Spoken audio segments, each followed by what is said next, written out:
Hello and welcome to another exciting episode of The Source.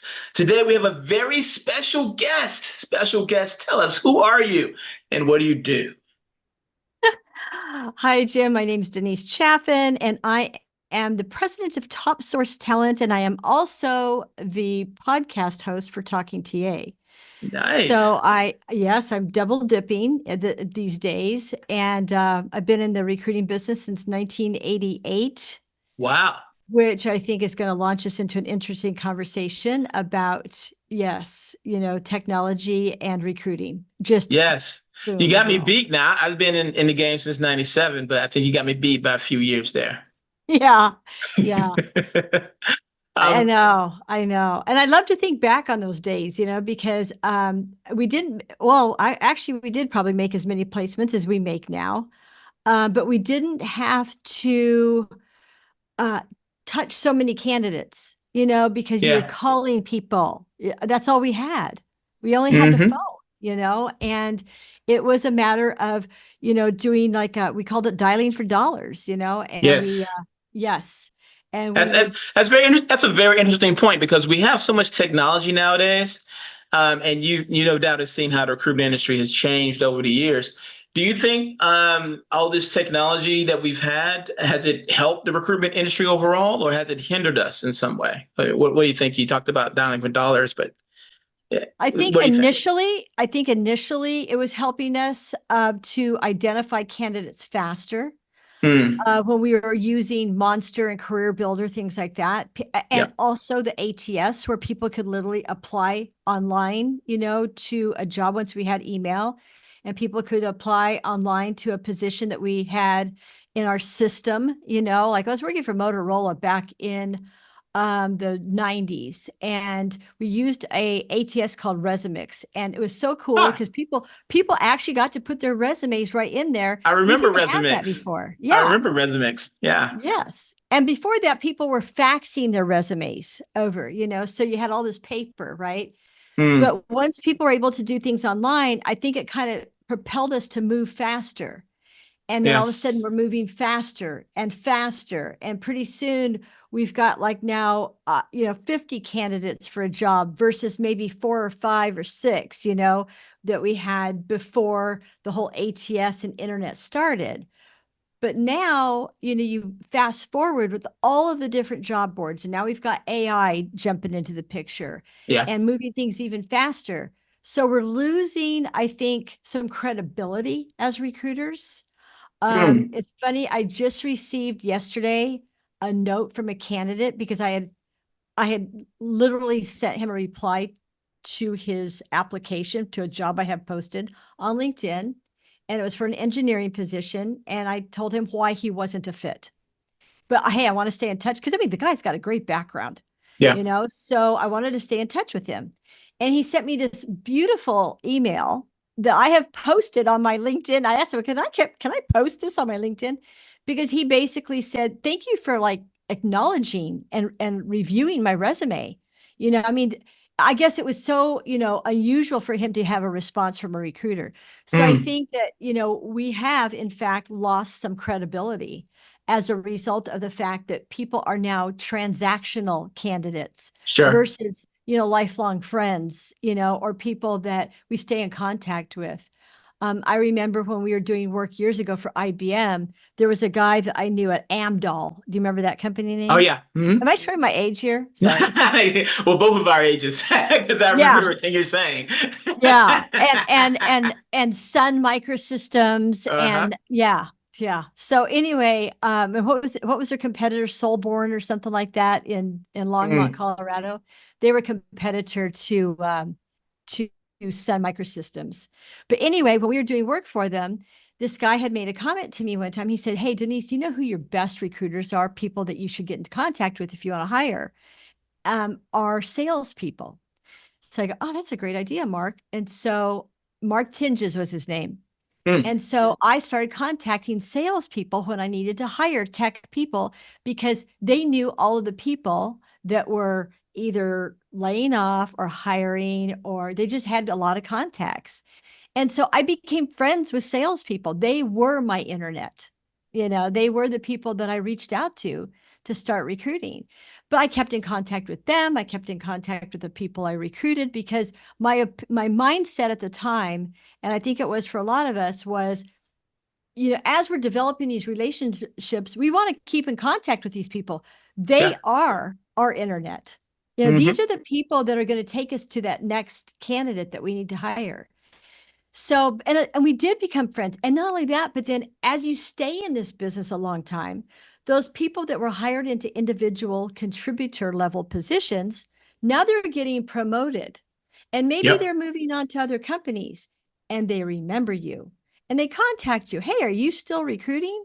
Yeah, as a matter of fact, I am. Well, I need to hire such and such, right? So again, when I was working for Motorola had sold off all their businesses right here in Phoenix. Mm. They sold off their components division to On Semiconductor. They sold off their chip business to, was it Freescale at the time, I think? And then they sold off their government electronics business to General Dynamics. So everybody went in different directions, right?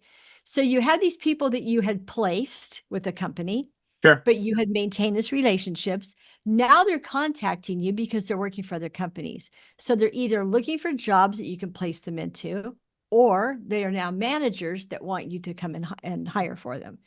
So, my webinar, my podcasting, um, I guess soapbox right now is how do we get back there to working with and maintaining relationships, long-term relationships that are sustainable with candidates versus having everything be so transactional, right? Yeah. I Yeah. mean, Yeah. instead of I, treating our candidates like a one-night stand, let's treat them like a friend and, right? I mean, seriously though, am I correct? yeah. Yeah. Let's put them in, a different category, like, the friend category, the professional alliances category. Because in this business, as within most businesses, your network is your professional, I mean, success, right? It's our net worth in this business. So true. So I yeah. I wonder I wonder how many. I'm really making myself sound old now, but I wonder how many of these new recruiters could survive back in our day where you didn't have all the technology, and to your point, you had to talk to people. One thing that sort of concerns me that I've noticed in some of the younger generations is that they seem to have lost this ability to just walk up and talk to someone, look them in the eye, have a conversation, see where it goes. I think my observation has been, at least ones I've seen, are so used to texting, they're so used to social media that they've Mhm. lost the ability to really just talk to someone. Right. I find it really weird because I've heard a lot about what's called the loneliness epidemic, where people are Huh? feeling more and more alone, which is so ironic because we live in a time where you can talk to anybody at any time through technology. And it's just so weird. It's like technology has given us so much, but it's also taken so much at the same time, I think. Does that sound okay? Does that sound right? Yeah, yeah, it does. It does. Well, that's just it. It's almost like we've moved 3 steps forward. So we're thinking that all of a sudden you move a step back, from that perspective, from the societal perspective, right? Yeah. I mean, how is technology affecting us with our community spirit, our socialization skills. And that's where even eye contact, handshakes, I've noticed with younger kids that they have shorter sentences, believe it or not. They have a hard time really having a long dialogue, with somebody. They want to answer you quickly. They want to answer you verbally the same way they answer in text messages, right? Because Huh. they are used to, the Yeah. technology piece of it. And then again, the eye contact, one of the things that, I stress all the time, we need to make eye contact when we're speaking with somebody. I've You- noticed, I went to the Transform and Unleash conferences, and yes, I'm going to SourceCon. I will. Thank you for the invitation. Yeah. Sure. And just the heads up on that. But when I was at the Unleash conference, I asked, one of my questions that I was asking my guests, because we did a podcast there, was what brings you to Unleash? And I love some of the responses I had. They said, it's a place where I can come and meet people. I can join up with vendors, clients, coworkers, people that, are professional alliances, get to see new tools. But just the idea of I get to meet them all in one place instead of having to travel around a lot. And I think that some people do get burnt out on travel. So I think that we may see an increase because it wasn't just one or two people that told me this. It was several. Hmm. Yeah. In fact, the podcast is on our talkingta.com podcast library. And it's one of the Unleash. There's like 2 or 3 Unleash podcasts on there. Interesting. But, Interesting. but it was on there, and they were saying, that they can come to a meeting place. I'm thinking, wow, can we get back to your point, that whole community spirit type of relationship building at conferences?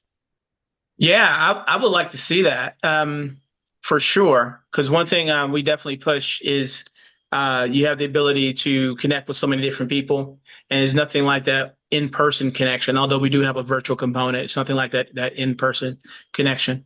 This whole conversation has me wondering, because I can sort of see it on both sides of the spectrum. Like on one end, I can see how technology has been a help, especially in terms of like high volume recruiting. If I had to hire a whole bunch of warehouse workers or retail workers for the Christmas holidays, or amusement park workers for the summer months, and I need 1,000 people, I consider really helping out. But as I get more into the white collar fields, certainly the executive fields, you got to have that high touch. And I'm wondering a couple of things. I think it would be a very interesting experiment if you had one recruiting firm say, okay, we're going to recruit 50 people this year with only a bare minimum use of technology. And then you have another firm that says, okay, we're going to recruit 50 people this year using all the latest and greatest technology. And I would like to see the results compared side by side. Let's look at the quality of the people that you found. How did you find them? Regardless of technology, or was it networking? How qualified were they? And I'm wondering, will it come down to not how much technology that a recruiter used or not, but I'm wondering will it come down to how talented the recruiter is.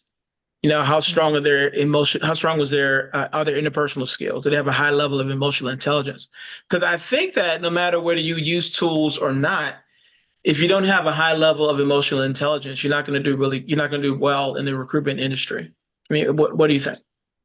Okay, that's really interesting. I would love that. And you could like package that up and sell it to data analytics companies, because that would be there you go. Yeah, you Monetize could. it, Jim. Monetize it. But well, and when you say that, I think, oh my gosh. So once you do that survey and you test run your idea of hire. Okay, my first question though is, who doesn't have the technology skills? Where are you going to find them? Because True. the True. younger generation, I mean, look at the alphas. I mean, they don't know anything but technology. Even Gen Mm-hmm. Zs, really, But I guess maybe to your point that you could bring people who don't know our technology, right, in the TA space or HR, and maybe bring them in from someplace else with less technology in this particular area, and see how they thrive. Or take people right out of college who haven't had, exposure, right, to corporate America yet. I don't know. I don't know. You'd have to really kind of map that out to see who your candidates are to hire that don't have that technology piece, right? And then on the other side, those with the technology piece, can they be trained once you figure out, the dynamics around that? Can people who are very structured technologically and who don't have a lot of the interpersonal skills, or who haven't gained them yet, can they gain them? Can they be taught interpersonal skills? Hmm. Hmm. That's interesting. I had a conversation with someone about that at one point too. And I think some things you can train people on. But This is the examples that I gave the person when I had this conversation, because I think sometimes you can train people how to do something, and sometimes I think training just reveals that you either have the talent or you don't, right? Mhm. So if I wanted to train salespeople on interpersonal skills, then I would push them to volunteer at a soup kitchen or Mm, to volunteer with the homeless, you mm, know, and see how well that you can maintain your professionalism mhm, with people that you may not be used to interacting with. Can you mhm, still be courteous? Can you still be kind? Can you take into account they've had a bad day or they've had a bad life? You can sort of work with that, and maintain a relationship by the time you're there. So something like that. Um, Executives, I would say, to improve your interpersonal skills, go to an elementary school, give a presentation on something. Can you keep the attention of third graders I love that. for I love 15 that. minutes, right? Yeah. Like And then after you give your take your daddy to presentation, school day. Yeah. Take yeah, your after mommy you give your day. presentation, leave the room, and then let somebody ask the students, okay, what did this person talk about? And see if they can explain what you said to them for 15 minutes. And then if you have like tech And then support you get the people or feedback. customer success folks, have them go to a senior living facility and Mm. train them on how, I'd say, train the seniors here how to program a DVR, and let's see how patient you really are. Let's see how well you can explain and communicate the things you want to communicate to them and get the desired outcome. So things like that, I think, would encourage interpersonal skills. I think it would reveal them more than anything else.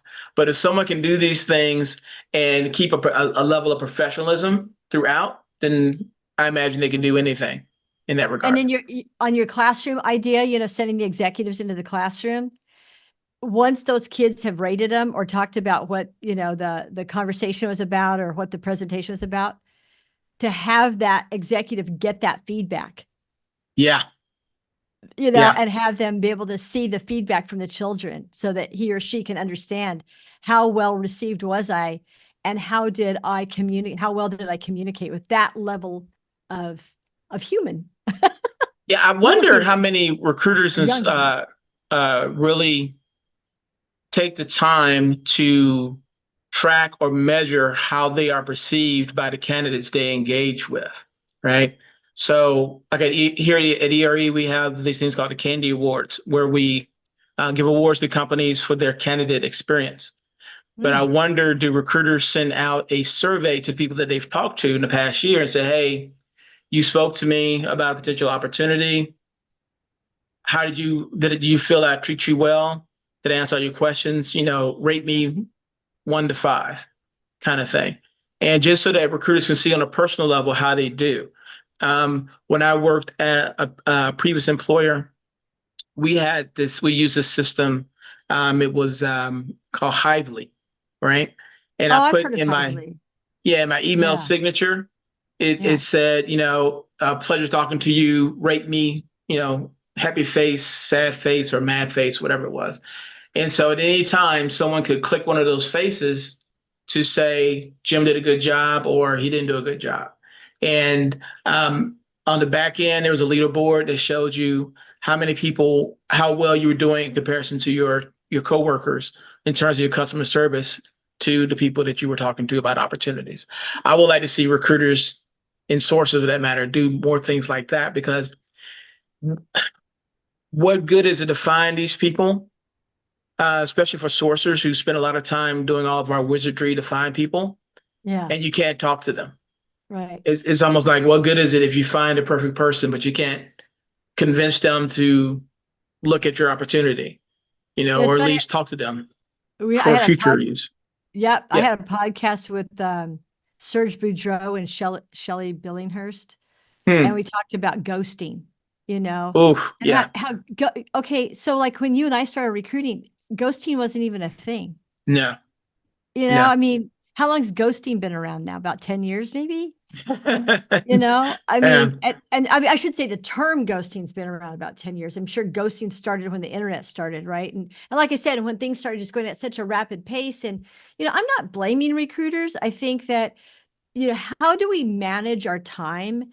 How do we as recruiters juggle, our time and our workload so that we do have, so that we're prioritizing some of the feedback that we need to provide to candidates. And I think that you brought up a really good point, Jim. Having every candidate, or every recruiting candidate, I should say, that you hire for a company provides you 5 testimonials from candidates that they have spoke to that year as Ooh. part of their resume, or part of their, I guess, interview process, would be very interesting to see what the feedback is, and see and see who they're presenting. Hmm. What type of references they're presenting from candidates that they've interviewed. Um, yeah. Oh my gosh, you're onto something there. That is seriously, that would be the dynamic. Yeah, I think part of the recruiting process for the talent acquisition organization, or industry, because we have so many recruiters I've hired personally, and a lot of them have worked out. But like every industry, there's like that. What am I missing? What do I Sure. need to really understand whether or not I'm getting a good recruiter? Right. I seriously will start using that when I hire recruiters. Hey, so go back to within the last Uh-oh, you kind of that you froze have on me. Oh, interviewed. there you are. Oh, Yeah, you froze for a second. Go back a couple of seconds, if you would. Now you froze again. oh, there we Oh, go. now you're back. Now you're back. Now you're back. Now I'm back. No, but I would like to go back to recruiters, that I'm going to hire, and just ask them for 5 recent candidate references. And yeah, I think that's a great idea. Cool. Phenomenal idea. Yeah. And Uh, I'm not just going to judge on what the candidate references say, but I'm also going to look at who those candidate references are. You know, make sure it's not just friends that they're picking up, legit people, right? Because I mean, think about it. People go, "Oh my God, I haven't had anybody give me a good reference." You know what I mean? You never yeah, know. you can say, my mom says I'm awesome. Yeah, yeah. And it's funny because I mean, we all have stories about references, right? That we've Oh yeah. Oh yeah. I Oh mean, yeah. yeah, some are like, Some I are don't know why good, he's some are listing. not so Yeah. good. But yeah. I remember this one guy said one time, I don't know why he's listing me as a reference. I have no idea. I can't think of anything good to say. I'm going, oh no, this is not good. And it's a candidate that I wanted to hire. I was like, oh no, this can't be Oh happening wow. right now. I know, right? But one of there's three ways I think that we can manage large candidate pools, while Okay. we are still trying to build strong relationships or sustainable relationships, right? One is the juggling act, of course, where you have to juggle, obviously, your day-to-day tasks, but there again, you have to make, in fact, I have a business coach, and even though I've been in this business a long time, Diane Prince, shout out to Diane, is my business coach right now. And one of the things that she's had me do is she's had me set time on my calendar, right? Mm. For example, business development. Why not set 30 minutes or even start out with 15 minutes a day on your calendar, and don't ever change it? Just know that from 9 to 9:15 or 11:30 to 11:45, whatever it is, you're going to do nothing but reach back out to candidates and provide them feedback. Wow. You know what I Wow. mean? And here's Wow. the thing, it's not so hard to do. And there's another little, there's the personal touch tone, I call it, is number 2 way. And then there's the candidate safari expedition. So on the personal touch tone side, you can go and you can literally create templates. Like I have a Mac, and I have my sticky. And so what I do is I create these little rejection outgoing messages.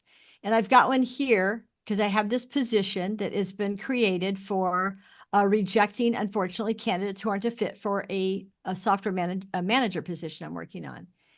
And I tell them, hey, thank you so much for reaching out.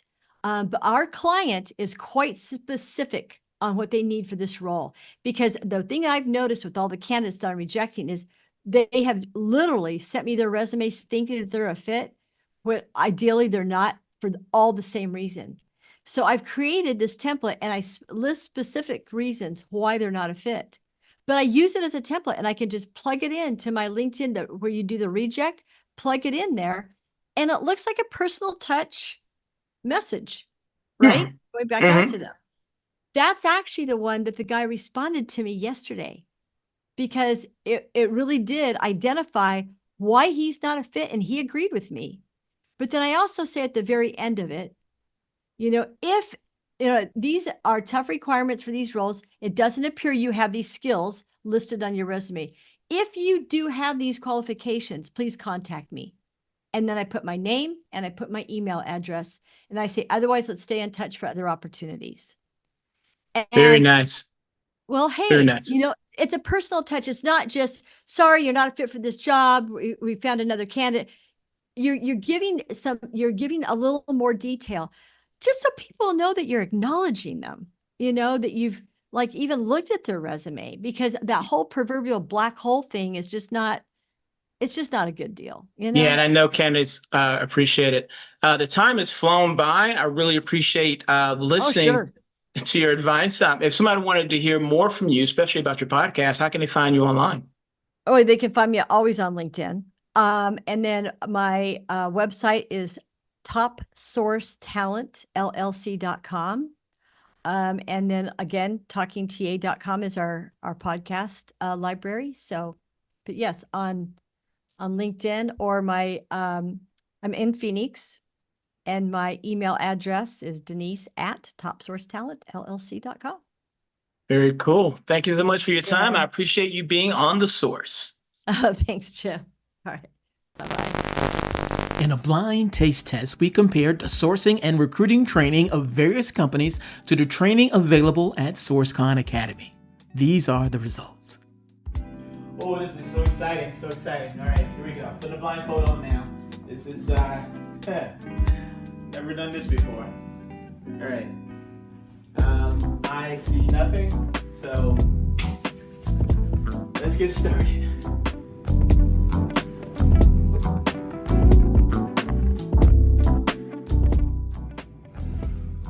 What are your first impressions? I'm not impressed. It just tastes like any other training that's out there. I mean, I've experienced lots of other recruitment training and sourcing training, and this, it's all the same, nothing different.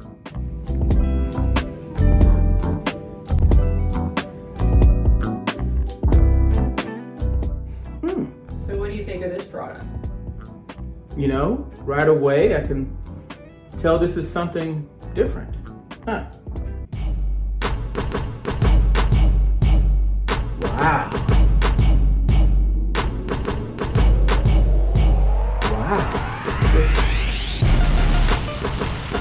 Wow, this is amazing. Experience the difference for yourself. Register for an online class today and take your sourcing to the next level. I like this. I like this.